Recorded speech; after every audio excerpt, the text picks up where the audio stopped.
Bismillahirrahmanirrahim.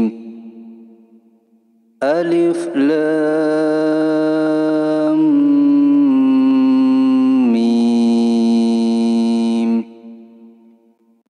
Allahu la ilaha illa huwal hayyul qayyum. Allahu Allah, la ilaha tidak ada Tuhan, illa selain huwa dia, al-hayyul qayyum maha hidup lagi maha berdiri sendiri mengurus makhluk.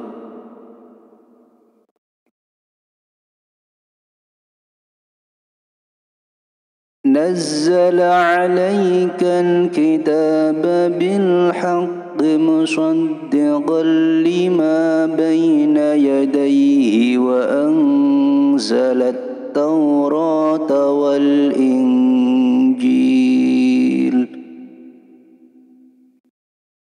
نزل dia menurunkan alaika kepadamu Al-Kitaba kitab Al-Quran bil haqqi dengan hak atau benar, musaddiqan yang membenarkan, lima baina yadaihi bagi apa yang ada pada masa sebelumnya, wa anzala dan dia menurunkan At-Taurata Taurat, wal Injila dan Injil.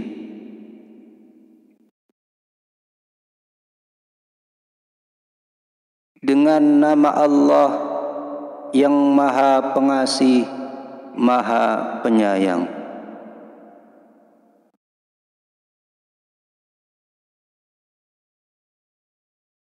Ayat 1. Alif Lam Mim. Ayat 2. Allah, tidak ada Tuhan selain Dia yang maha hidup, yang terus menerus mengurus makhluknya. Ayat 3. Dia menurunkan kitab Al-Quran kepadamu Muhammad yang mengandung kebenaran, membenarkan kitab-kitab sebelumnya dan menurunkan Taurat dan Injil.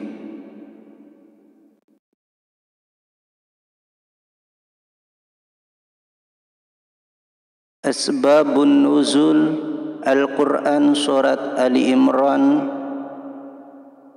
ayat 2.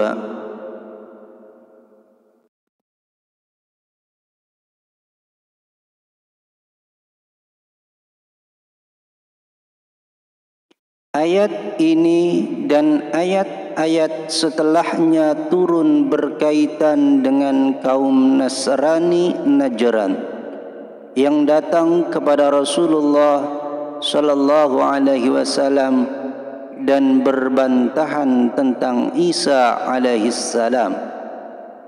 Mereka bertanya kepada Rasulullah, siapakah ayahnya? Kemudian mereka pun menyifati Isa sebagai Tuhan, sebagai anak Allah dan trinitas ketuhanan. At-Tafsir Al-Wajiz ala Hamisil Quranil Azim, halaman 51. Tafsir At-Tabari Al-Quran Surat Ali Imran ayat 3.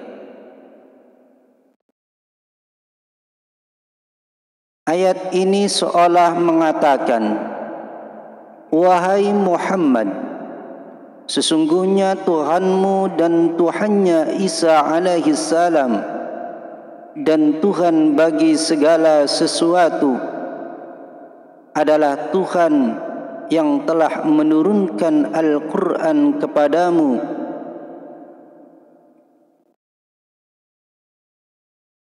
dengan sebenarnya,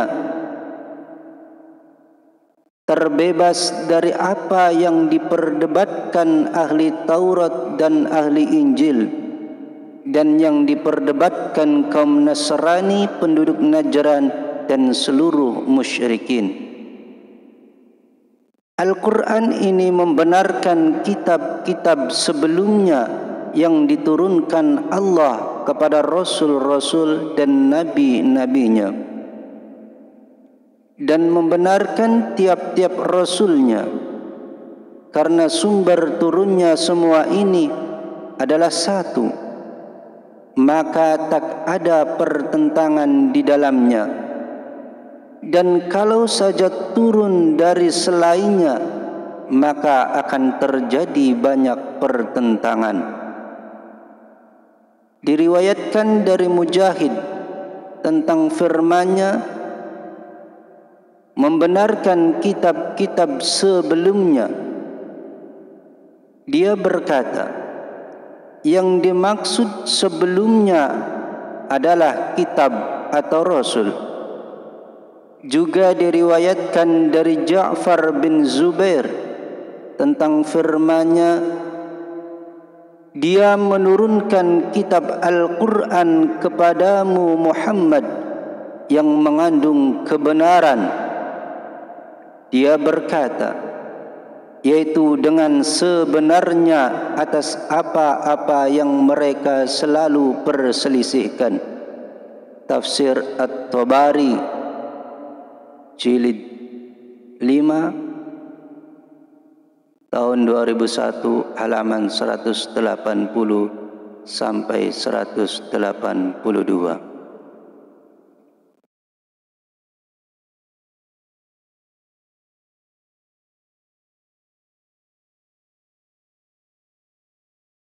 Tafsir Ibnu Katsir Al-Quran Surat Ali Imran ayat 3.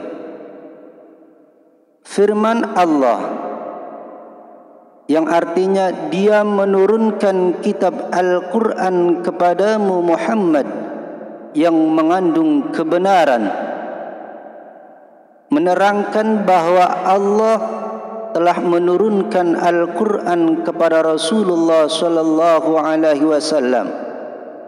Allah menjamin tidak ada keraguan apapun di dalamnya, karena semua ayat diturunkan oleh Allah secara langsung melalui malaikat Jibril. Para malaikat menjadi saksi kebenaran Al-Quran.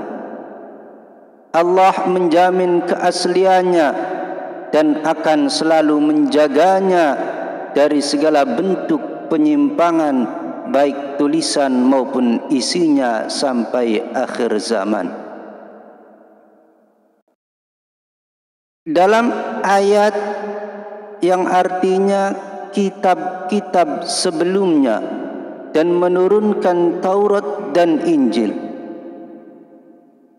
Allah menegaskan turunnya Al-Quran merupakan pelengkap dan penyempurna risalah-risalah sebelumnya yang dibawa para nabi dan rasul. Dengan kata lain, tujuan kehadiran Rasulullah sebagai nabi dan rasul dengan membawa syariat Islam adalah untuk menyempurnakan syariat samawi yang pernah diturunkan sebelumnya. Syariat-syariat yang diturunkan Allah memiliki kesamaan substansi primernya. Substansi primernya yaitu tauhid. Adapun hal-hal lain, misalnya masalah hukum, Allah menurunkan materi yang berbeda. hal itu semata-mata disesuaikan dengan konteks di mana Nabi dan Rasul tersebut diutus. Materi-materi hukum inilah yang kemudian disempurnakan oleh Al-Quran. Dengan begitu, hukum yang digariskan Al-Quran dapat dijadikan petunjuk bagi umat manusia sampai akhir zaman. Jadi, Al-Quran akan menjadi pijakan untuk menapaki kehidupan di bawah rahmat Allah Subhanahu wa ta'ala. Dengan Al-Quran, seseorang bisa membedakan antara yang hak dan yang batil. Al-Misbah Al-Munir fi Tahdzib Tafsir Ibnu Katsir, cetakan tahun 1999, halaman 162.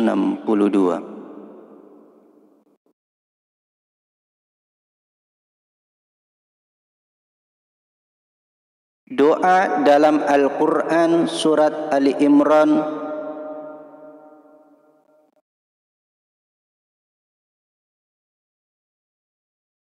ayat 8. Doa ketetapan iman dan Islam.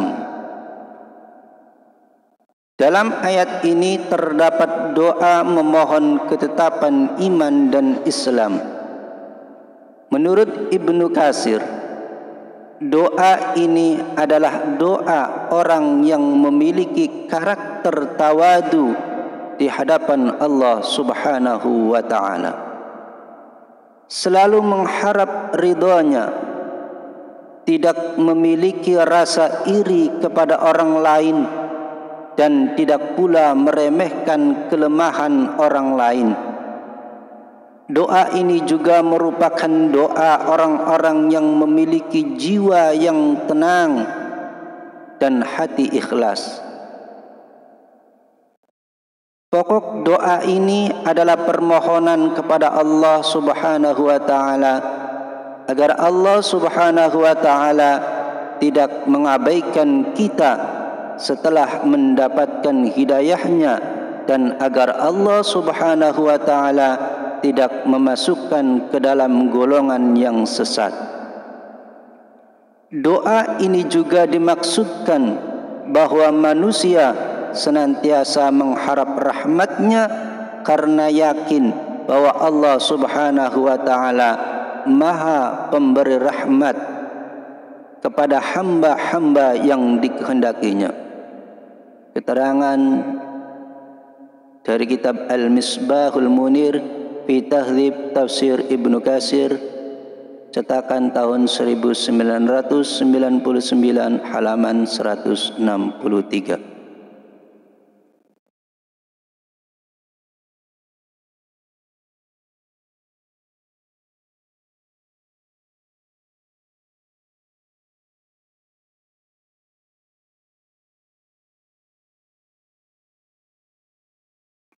Khazanah pengetahuan. Al-Quran surat Ali Imran ayat 3. Mengalahkan materialisme dengan kebenaran Al-Quran. Al-Quran adalah sebuah kitab suci yang bebas dari segala macam pertentangan.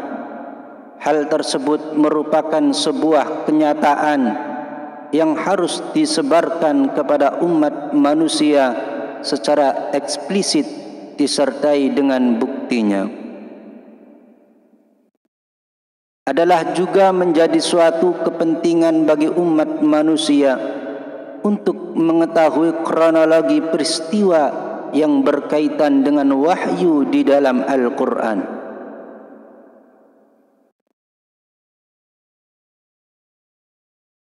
Badi'uz Zaman Sa'id Nursi, seorang ulama terkenal, menekankan bahwa cara yang paling efektif membatalkan falsafah materialisme dan naturalisme adalah dengan menjelaskan hakikat kebenaran Al-Quran.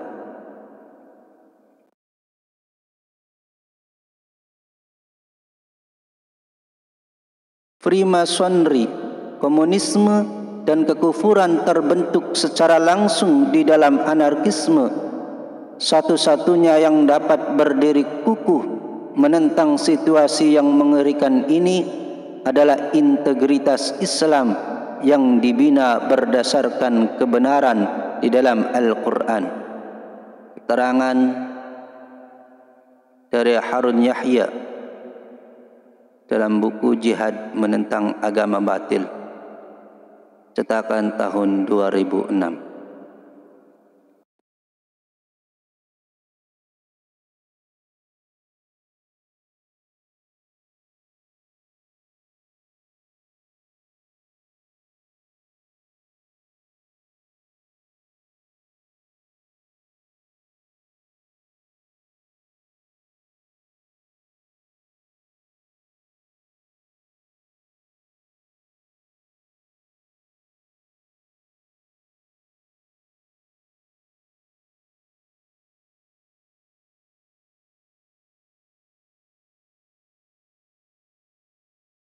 Kosakata Mukhtasar At-Tabari,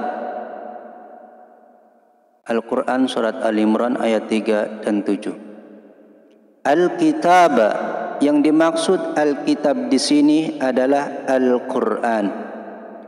Ayatun, ciri-ciri. Muhkamatun, memberikan ketetapan hukum dengan berbagai keterangan, mengokohkan hujah dan dalil atas apa yang telah diturunkan dalam Al-Quran berupa halal dan haram, janji dan peringatan. Hunna ummul kitabi, yang di situ ada batasan-batasan dan kewajiban-kewajiban. Wa ukharu mutasyabihatun, serupa satu sama lain, kendati lafaz dan maknanya berbeda-beda. Ada juga pendapat lain bahwa yang dimaksud ayat-ayat mutasyabihat adalah ayat-ayat yang dinasakh.